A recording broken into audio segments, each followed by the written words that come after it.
What's it like when one of your friends on death row is led away to be executed? Well, you spend, you know, years and years and months and hours of every day with a person. You talk every day, hey, what are you doing? And, you know, let's eat something, let's make something to eat. And, you know, he eventually comes by one day and is like, yeah, I gotta go, man. And you know, when he leaves and turns his back and walks down them steps, he ain't coming back. They're gonna kill him.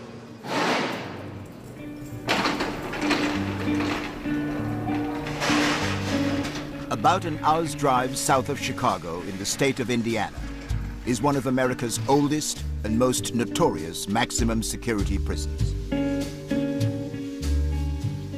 The majority of the 1,900 inmates here are serving long sentences for unspeakable crimes. And when I came at you, I wasn't just going to stick you an inch. I was going to run something all the way through. Get out of here! 12 are due to be executed on the orders of the state.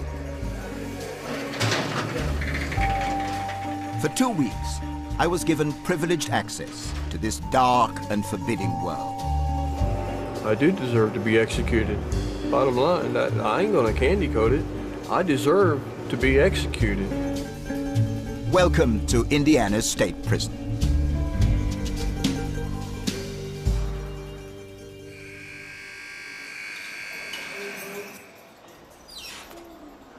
Thank you. My introduction to the prison was dramatic. The man who runs it, Superintendent Bill Wilson, agreed to take me to death row. So this is actually the entrance? This is the actual entrance, and it's 2 floors. We only have 12 men on the row right now.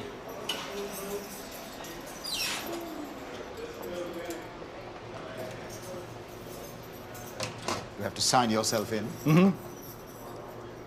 The superintendent comes to death row every week to check on how the inmates are coping. Superintendent, these are the pictures of people on death row? Correct.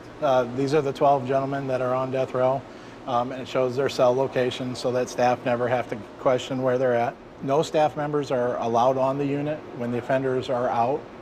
So the offenders actually will secure themselves in the cells, and then their cell doors will be closed or opened as they need to come in or out. Do you like any of these people? Like, they're all different in many ways, and I am respectful of who they are, what they are. Would I call them my friends? No, but there's some characters here that have some personality characteristics that you would say are likable. He knows them all by name, and they know him. McManus, it always amazed me how clean that cell is. Keep it up. A lot of time in here. I know. Hello. Staying out of trouble? Yeah. All right. Wilkes, how's your eyes? You been over to medical at all? Yeah. Okay.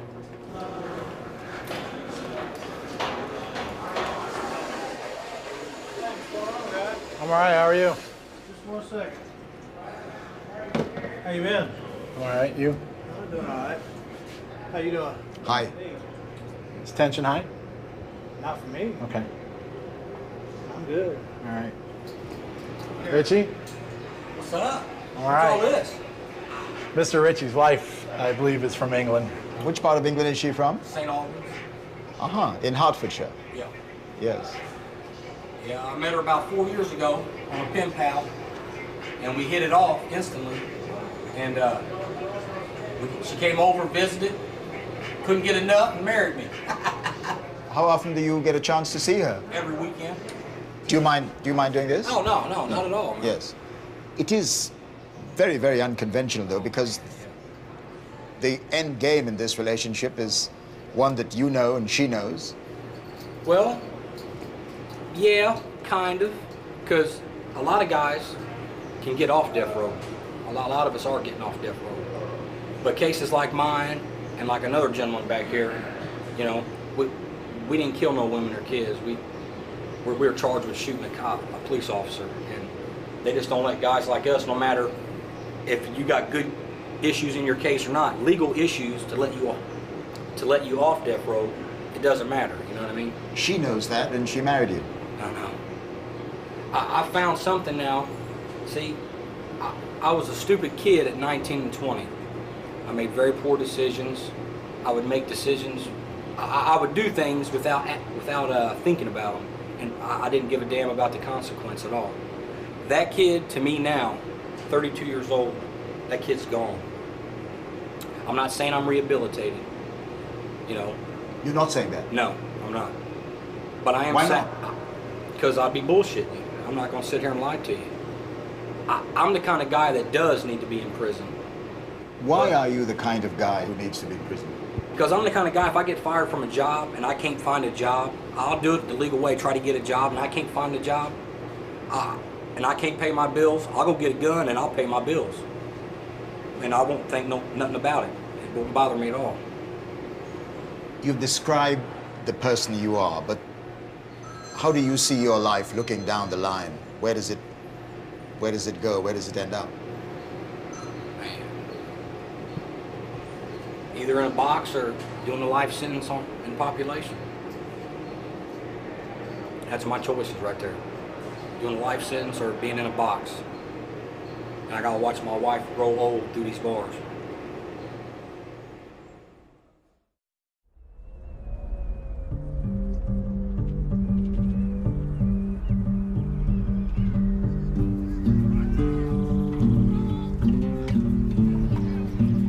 Out in the general population, convicts are allowed yard time, 2 hours recreation every day.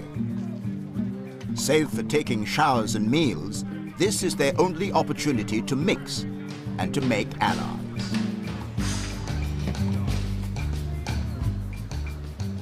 Have you been here a long time? 27 years. How many? 27 years. 27 years.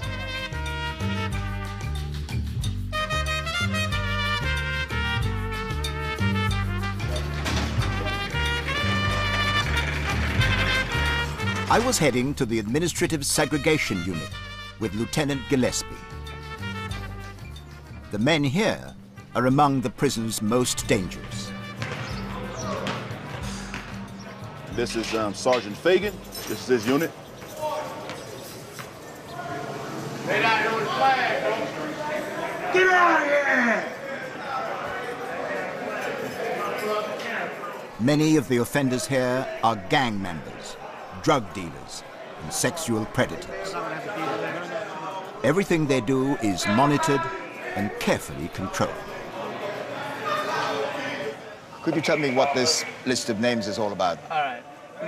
Every cell house in Indiana State Prison has one of these. The idea behind this is to make sure we know where everyone's at, what they're doing, who they are, why they're here, etc. For example, if someone would accidentally take out 508 and 509 together, and let's say 508 owes 509 money, so 509's mad about it, and they get put in the shower together and the door's locked, and he has a weapon on him, 508 could lose his life. Like that. Just because someone made that mistake. So that's why it's important to really understand this board. Do you feel that you must be constantly vigilant? These guys have nothing but time. Okay, we're going home, so we're thinking about going to dinner with the wife, going to dinner with the mom, whatever. These guys have nothing but time. They're sitting here, and these guys, they're smart. They don't forget. So let's say you made them mad 2 weeks ago. You forgot all about it. They don't. So let's say you're sitting here minding your business, doing something, come up behind you and assault you. Yeah, you got to be awake. You got to be on your toes.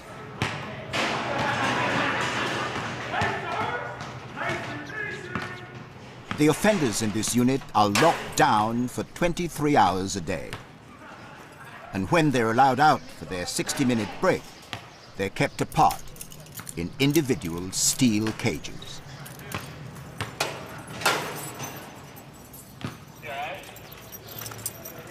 One of the men is 38-year-old Ronald L. Sanford. By any measure, and in any prison community, his is an exceptional story.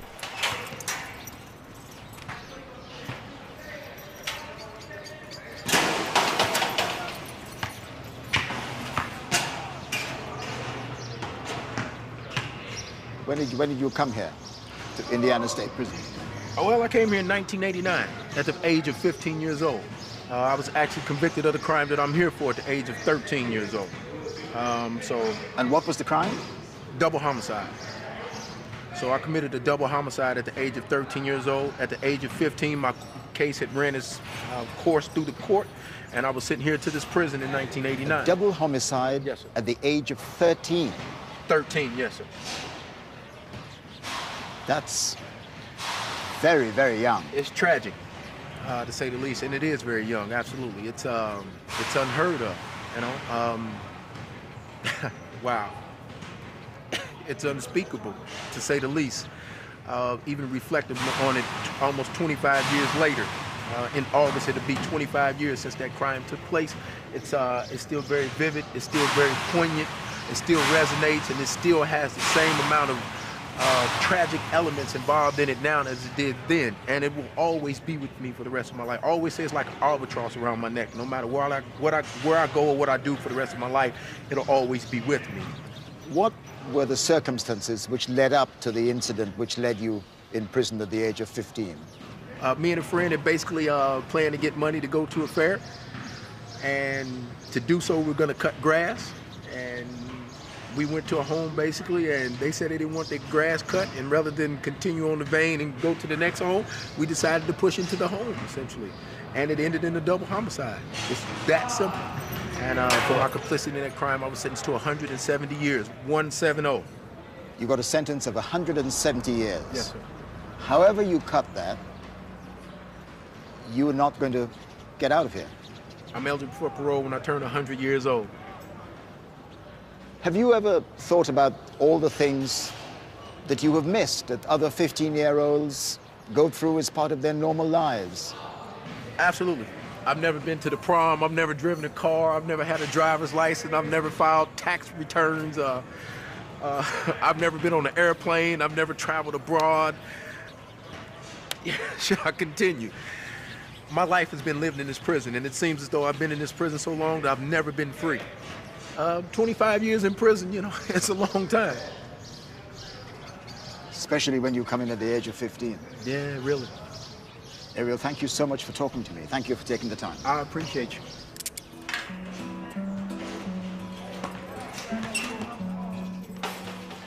My first meeting with Sanford was a shock, but there were more disturbing cases at Indiana State Prison.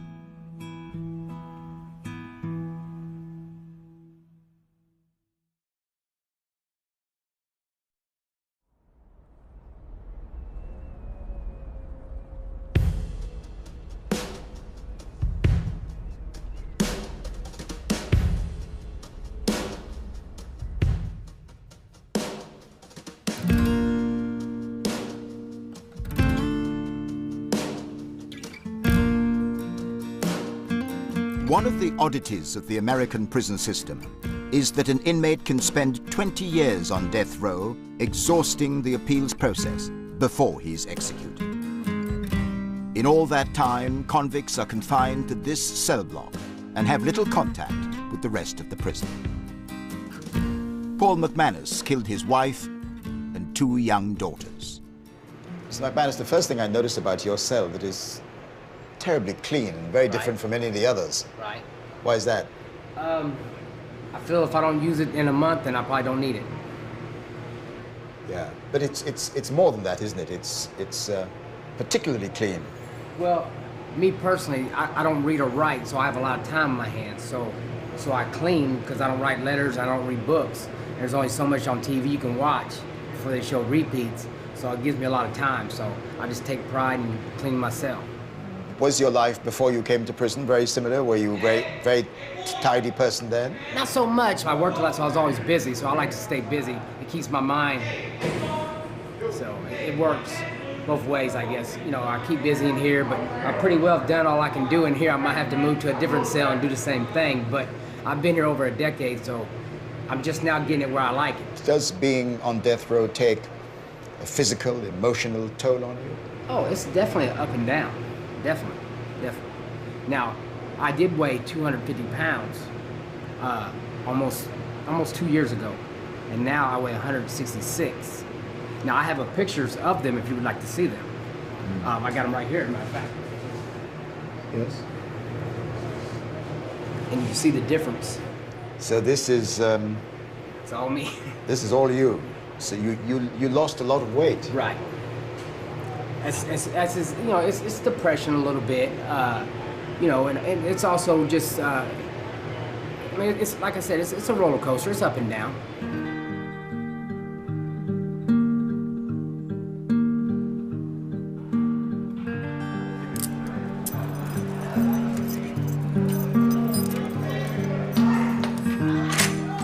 McManus sees more of Indiana State Prison than the other men on death row.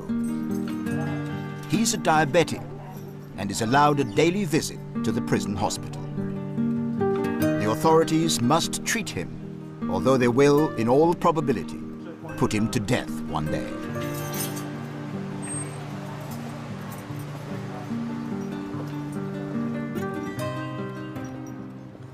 Well, here we are, out of death row and into the sunlight. Is this the only chance you get to mix with the rest of the general prison population? Yes, we don't have a lot of contact with them, so it is nice to be able to come out and see people that you've maybe been locked up with that are not on the road no more.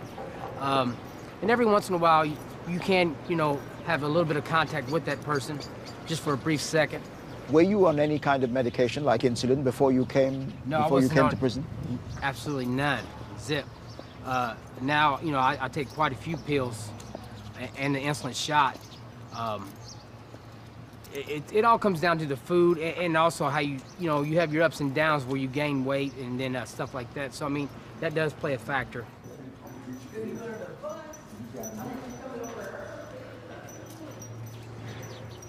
All my friends I brought with me. What's nice about, well, if there is a nice thing about being a diabetic is that you do get to get out and come over to the hospital daily, and then to be around regular people, it's nice. Yeah.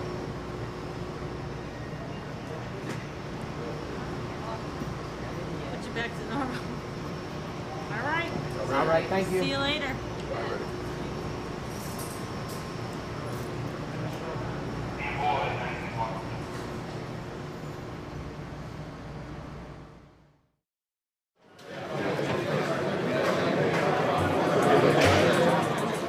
The rest of the prison is distinctly different from the oppressive gloom of death row.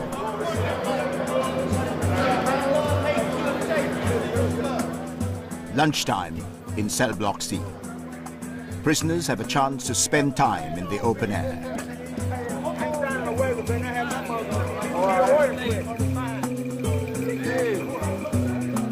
They can also earn privileges. Some have jobs and can request a haircut twice a month.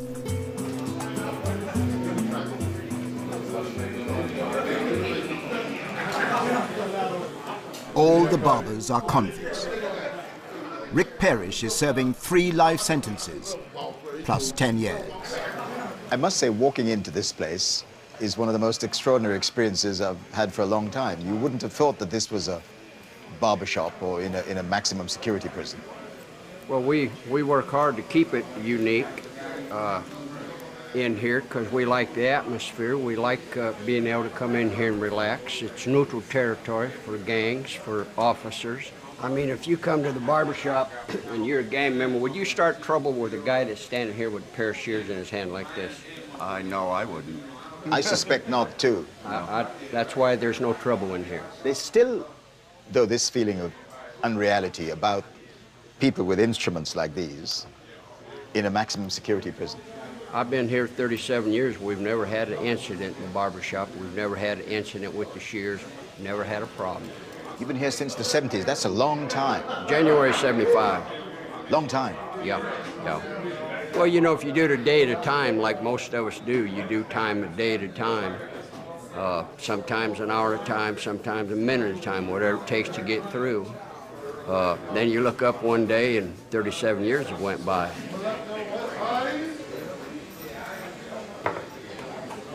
There you go, young man. All you right. have a good day. Thank you. Rick, what are we looking at here? A little history of the penitentiary and the barber shop. The shop was remodeled in August of '76, and that's the first picture taken in this there. shop. Yeah. Is that you there? Yes, it is. August so this 76. is your wall? Yeah, I'm all over the wall because it is my wall. And this. And you're pumping iron here? Yeah, that was probably 20 years ago when I was eating anything that didn't move and pumping iron at the same time. So this is a catalog of your life in pictures? Yeah, because you can see the progress from what I looked like in '76 up here to where I'm at right now. Here, that's the newest picture. What emotions do they invoke? Wishing I was out there doing it right. Wishing I could start all over again at 29, 30 years of age and not make the mistakes I made. But you get past, after 37 years, you better be past all that. You know, have your head screwed on, you know, make the best of what you have. But the pictures are constant reminders. Yeah, what was. You know, that's like, you know, all of us that got here were violent criminals to get here. What was your violent crime, Rick? I'm in here for kidnap robbery. I pulled a robbery, and the car I had wouldn't start, so I commandeered a vehicle, and there was 3 people in it. All the pictures here, you have it on, mounted on cardboard? Yeah, it's on cardboard, so if I ever get out, I can take it with me. That's what it's for. I fold it up and take it with me as a reminder. You don't want to go back.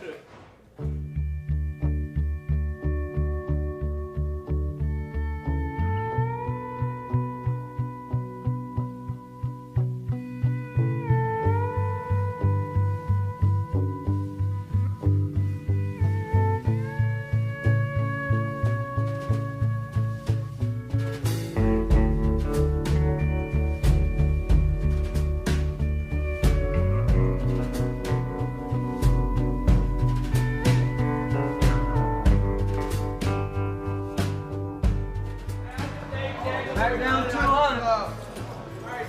Camera crew on 200. Camera crew. I went back to the administrative segregation unit to see Ronald L. Sanford again. His story haunted me. A killer when he'd barely entered his teens. RL, hi. How you doing? I'm all right, yourself? Good.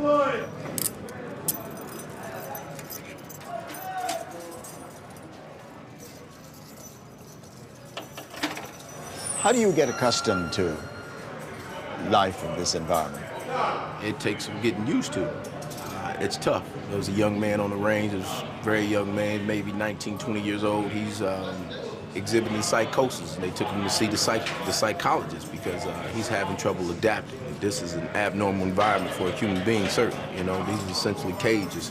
And to think that we stay in them 24 hours, 23 hours a day, come out for an hour a day, it's taxing. May I have a look in your cell about...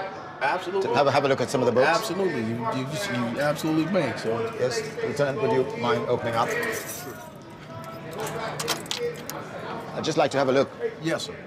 You can take whatever down you want to take down. And war against the weak, what's that about? Eugenics. Eugenics? Yes, sir. America's attempt to make a master race, essentially. And this one is the tree of life. What that's about? Yes, it's Kabbalah, actually. It's more metaphysics, essentially. Those deep questions about man, where he comes from, where we're going, and who we are, essentially, yes. I see that you have, in addition to your books, you have some of your own writing on the walls here. Strength, well-being, and health. Yes. Just something I try to focus on. If there's anything I want to stay my mind on, as I always say, it's something progressive. So being strong and having a good disposition and being in good health are certain things I definitely want to focus on. And you have written here, no man is your enemy, no man is your friend, every man is your teacher. Yes, sir. I'm also standing here, and I think these are the parameters of your of your existence. Existence, absolutely. These four walls. It's a pretty isolating place. It really is, if you see it as such. It's isolated only to the extent that you think it is. You know, I mean, those books allow for a great escape and for to be able to leave the confines of the wall. So, but I'm only in here for a few minutes, and I feel it as such. I feel it. I feel the isolation.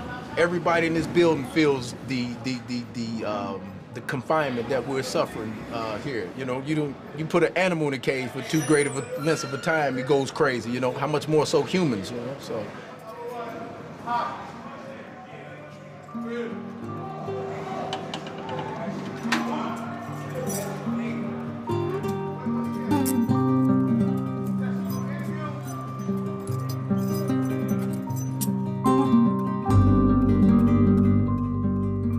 This is what Sanford looked like when he came here at the tender age of 15.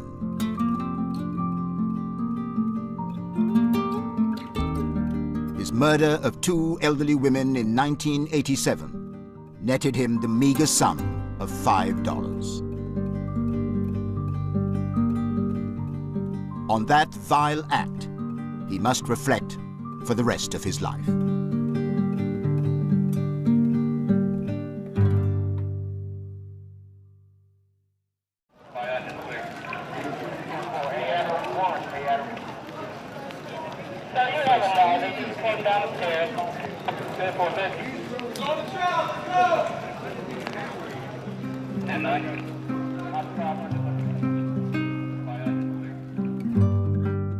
Prison life moves to the relentless and monotonous beat of an unchanging routine.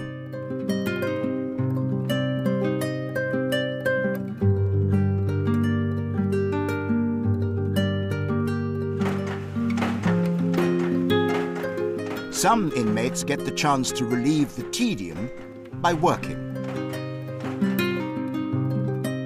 At the end of his shift, Rick Parrish, the barber, returns to what's called an honor cell, to which only the most trusted prisoners are assigned. And they're all two-man cells? Two-man cells. Yeah. This is my cell here. Rick, who opens the doors? Is that controlled by the computer? Up in the office there's a computer, controls all the doors, controls our water. May I come into your cell? Sure, please. Thank you. And this is your cellmate? Mike. Hi, Mike. I'm Trevor McDonald. Nice to meet you. How long have you been sharing a cell with Rick? Oh, about 2.5 years. Isn't that about right, Rick? Yeah, that's correct. So which is your side? Right this is your side.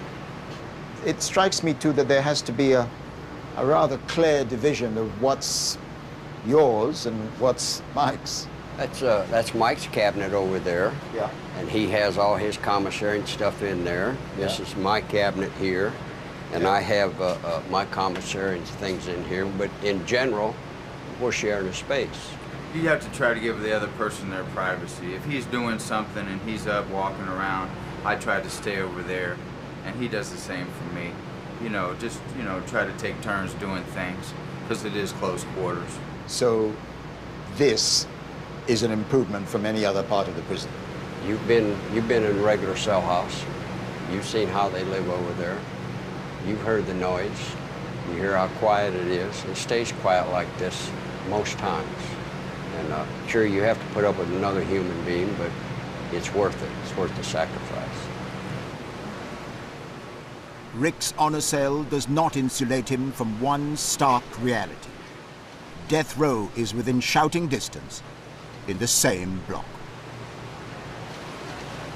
What is it like to live so close to death row?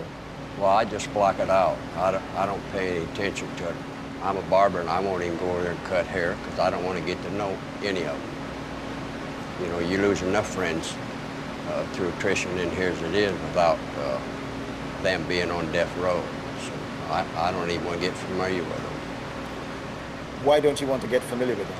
Because you get friendly with them, you get to know them, and they get executed, you know, you've lost another friend. Does the mood change perceptibly just before an execution, in the days before an execution? Yeah, it gets even quieter. You know, everybody knows the last one, I think, was Wiggles. He stopped here, hollered down through there, "I'll see you, fellas." He said that? Yeah, he hollered out. Everybody's usually awake. We used to, midnight, we used to beat on the bars. And how many times has that happened since you've been here? How many executions have there been since you've been here? I've never kept track. Like I said, I try not to dwell on it, so keeping track of them would, there'd be too many, as far as I'm concerned.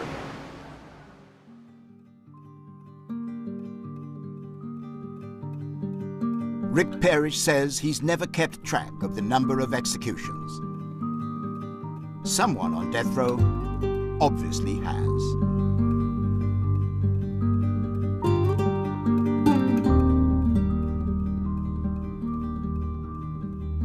Every one of the 12 men on death row will one day be told the date and time of his execution.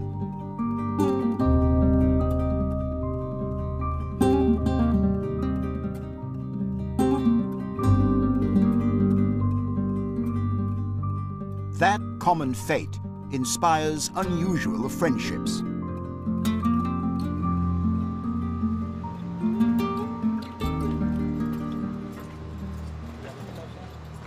John Stevenson was a member of an organized criminal gang. He assassinated 3 people. Benjamin Ritchie, who had met before, killed a police officer. Hi, how you doing? Pretty good, man. You been all right? Yeah, good to see you. Yeah. How you doing? Good to see you. Good. You two are in adjoining cells. How long have you been friends? About 11 years. Since I got here on death row. He was already here when I got here. How did this friendship come about? What drew you to each other as friends? Well, just, we got the same interests. I mean, we play our music loud, we play video games, we work out, play basketball, eat together. If shit goes down, we whoop a motherfucker's ass together. That's, you know, that's how our friendship came about. Does that mean you have a lot in common? Yeah. Well, I thought we did. You're not sure anymore? No, I'm just kidding. I don't want you two friends to argue about that. No, we're not going to argue. Oh, hell no. no. What's it? No, I mean... If anything, we always argue, but we've never come to blows over nothing. No, never. We'd be like, fuck That'll you, never fuck happen. you, and then half hour later, hey, what we eating tonight? You know, it's Yeah. over. Yeah. It don't matter. It don't mean nothing. I'm always right in the end, so... Fuck. He's the voice of reason. You're the voice of anger, from what you say. Absolutely, yeah. You know, Is that right? He keeps a leash on me, yeah. Like, I'd rather lash out at somebody. Like, when I first met Boyan, he hated me. Because I was just a straight-up asshole. I'd be in your face, fuck you. You know, come on in the shower and let's fight. And I calmed way down since then. Yeah, most of the police, they couldn't stand my ass. And I got allowed around older cats, and they calmed me down. From your point of view, what's this friendship based on? We heard from Ritchie what he thought about it. Trust in each other, you know. And, you know, basically that's, you know, trust. Like, if shit goes down, I got his back, he's got mine. See, that's why they moved us, because he got into it with a dude up here, and almost killed him. And the police had to come in and stop it. And after they broke it up and everything, administration got wind that I was going to try to kill the dude because he cut my buddy with a knife. And so they moved me and my buddy Tex here to the back and moved dude up in the front by himself, so nobody could get to the dude. In everything you said, you were talking about one particular prisoner. Yeah. Yeah. Do you want to name that prisoner? Bear. He's the one next to you? No, you also, he's red hair, red beard Yeah. and shit. Baby killer.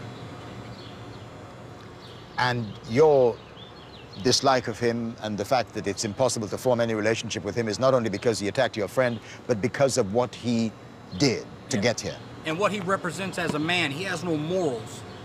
He could have committed the crime he committed already, which was murder, and walked out the house, but yet you got a 4-year-old girl here and you cut her fucking head off practically. Uncalled for. You know what I mean? Uncalled for.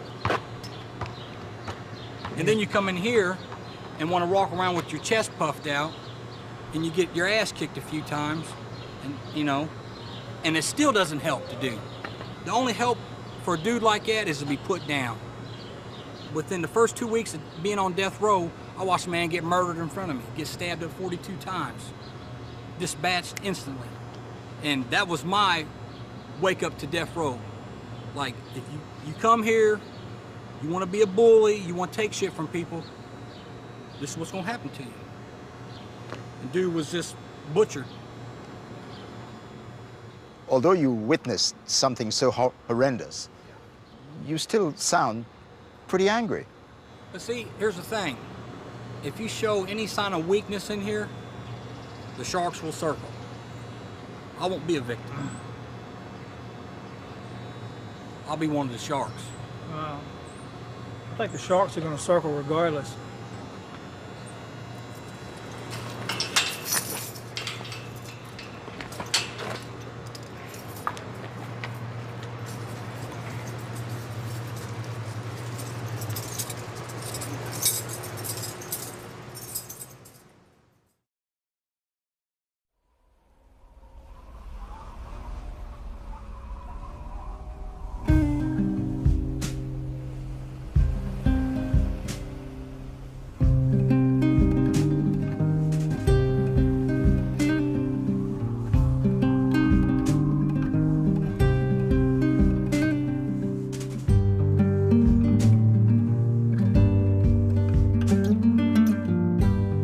The average sentence at Indiana State Prison is 52 years. In Britain, that might seem like 2 life sentences, but it's infinitely preferable to having an execution order hanging over your head. Hello. Lieutenant Boyan has taken me to E Block to meet one prisoner who has escaped the death penalty. What's up, Harrison? How you doing? Trevor, this is Offender Harrison. I've known Offender Harrison for probably around 6 years. I knew him here, and also he was on death row before. How was it that you managed to move from death row, which is not a particularly pleasant environment, to this, which is comparatively much more pleasant? The court ordered me a new trial, and they gave me years instead of the death penalty. So, how did you get that new trial? The judge that was in my trial was biased, so they ordered a new trial. And instead of taking the whole thing, I just went ahead and took the deal, which was 150 years. 150 years? It's a long time, isn't it? That's a very, very long time indeed. In other words, I'll die in here. No way I can make out. No way. I'm 62 now. My out date is 66, so there's just no way in the world I can make it out. There are people who might think that there's not a lot of difference between being on death row and having been given 150 years at the age of 62.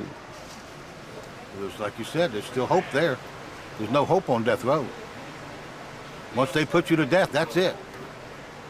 There's no more wondering what's going to happen. There's no more trying to work your way out of it. There's no more, there's nothing. Still, in a way, a kind of death sentence. It is a death sentence. But you got a lot more freedom out here. And you might as well take the freedom and live your life out here, and having a job and being able to work and go to the chow hall and go to the chapel and do that than to sit up there and just wait to die. How long were you on death row? 18 and a half years. What was it like to spend so long knowing that you faced execution? It was very, very hard. Very hard. It's hard to do it up on X row. Sitting there waiting for your last meal, your last day, not knowing when it's going to come. Why were you on death row? They said I killed 3 people. But I was up there for. You would probably have been executed. Executed, yes. Had a date been set for that? Yes, I had about 2 months. That was a pretty close-run thing. Yes. What was that moment like for you when you heard that you had avoided execution? It was a great moment.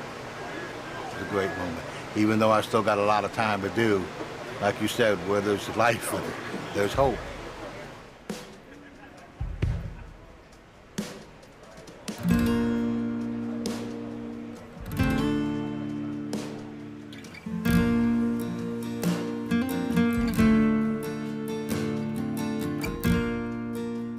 As he said, James Harrison will not leave this prison alive. But he knows he'll never be strapped to a gurney and given a lethal injection just after midnight. Like most of the inmates, Harrison now enjoys the strange freedom of not knowing the date and time of his death.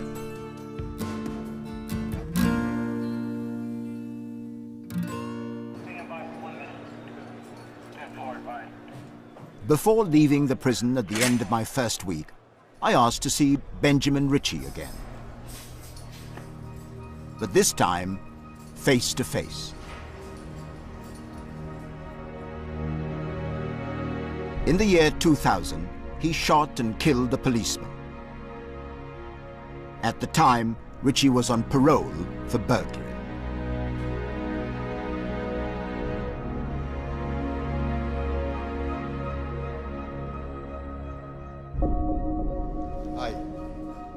With less of the bravado he showed in the company of his friend, I wanted to hear his view of his life and his crime. Talk me through the incident which led you to be here. Well, my crime is shooting a police officer and killing him. And it started off, you know, pretty harmless as a theft crime. Me and my friends would ride around and carjack people and take their rims from their cars from them. And my buddy's car was already full, so I decided, let's get a van or a truck and we fill it up with some rims and take it back and we can go sell everything. I got in a high-speed chase and wrecked into a house and jumped out and took off running. I was trying to get away, you know, but the cop was young and he was on my ass. And I thought maybe if I, you know, take my gun out and fire it a couple times, it'd scare him because, you know, he's a Beach Grove police officer. It's kind of a good neighborhood. Like, how many times has he been shot at, you know? You know, if that bullet would have hit just less than half of an inch lower, he'd be alive today. And I'd probably have a long, lengthy prison sentence, but I wouldn't be on death row, man. How were you apprehended? How were you caught? Well, I actually got away. I made it back actually a few blocks away to some family's house and a girl I was seeing and got away. And I didn't know I killed him until I got back to the house and seen it on the news, and that just destroyed me. I knew I hit him in the backyard, but I didn't know he was dead, right? I fell asleep. The next thing I know, I wake up and hear my buddy says they're outside. I wake up and it was like in the movies, you see a whole bunch of red dots from their guns going in and out the windows. And I was like, yeah, it's bad, man. I told him, go ahead and go out, leave the house. And I didn't know what I was gonna do. I didn't have no gun, I couldn't fight no more, so I just gave up. What went through your mind when the court pronounced you guilty? Well, I was trying to portray a tough guy in court, so when they gave me the death sentence, I laughed at them. And the prosecutor told everybody that's the voice of evil, which I would agree at the time, yeah. You know, I deserved the death penalty. I was young and didn't care about anybody at all but myself or anything. And I deserved that sentence at the time. And yeah, I just pretty much laughed at them when they gave it to me. But then, you know, when I was by myself, it really sunk in like, man, you're more likely going to be executed one day. And it hit me hard, you know. So I put my face in my pillow and, you know what I mean, cried a little bit. And was it inevitable that sooner or later you would end up in a place like this? I always knew as a kid I'd probably end up in prison. Yeah. It's weird because when I was a kid, I was fascinated with prison movies. Every time we'd drive by prison, I would wonder, what are those guys doing? What's it like in there? What are they up to? You know what I mean? Why should I care? I'm a kid, why should I care? But because I just always knew I was going to end up in there because I just had a problem with the rules, with authority. And as you can see, I'm here because of that. Because you killed the police officer, you face execution. If it does come to that, would you face that moment with deep regret, with remorse, or with defiance?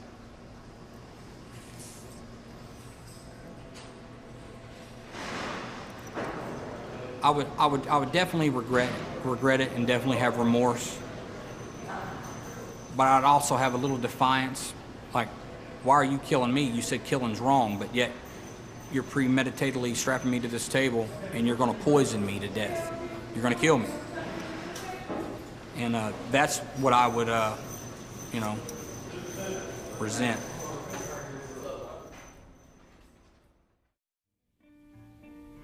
So these are the steps which an inmate who is about to be executed would take into this area. Correct.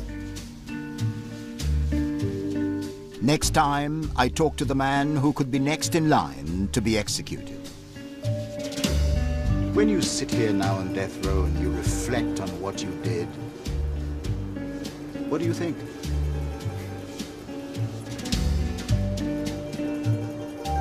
I deserve to be here. I meet Rascal the cat. Well, I expected a male because I put in for a male cat. And then about a month later, I realized it wasn't a boy. And a killer who never knew his victims. You were offered money. Yes. To kill. Yes. Yes, sir.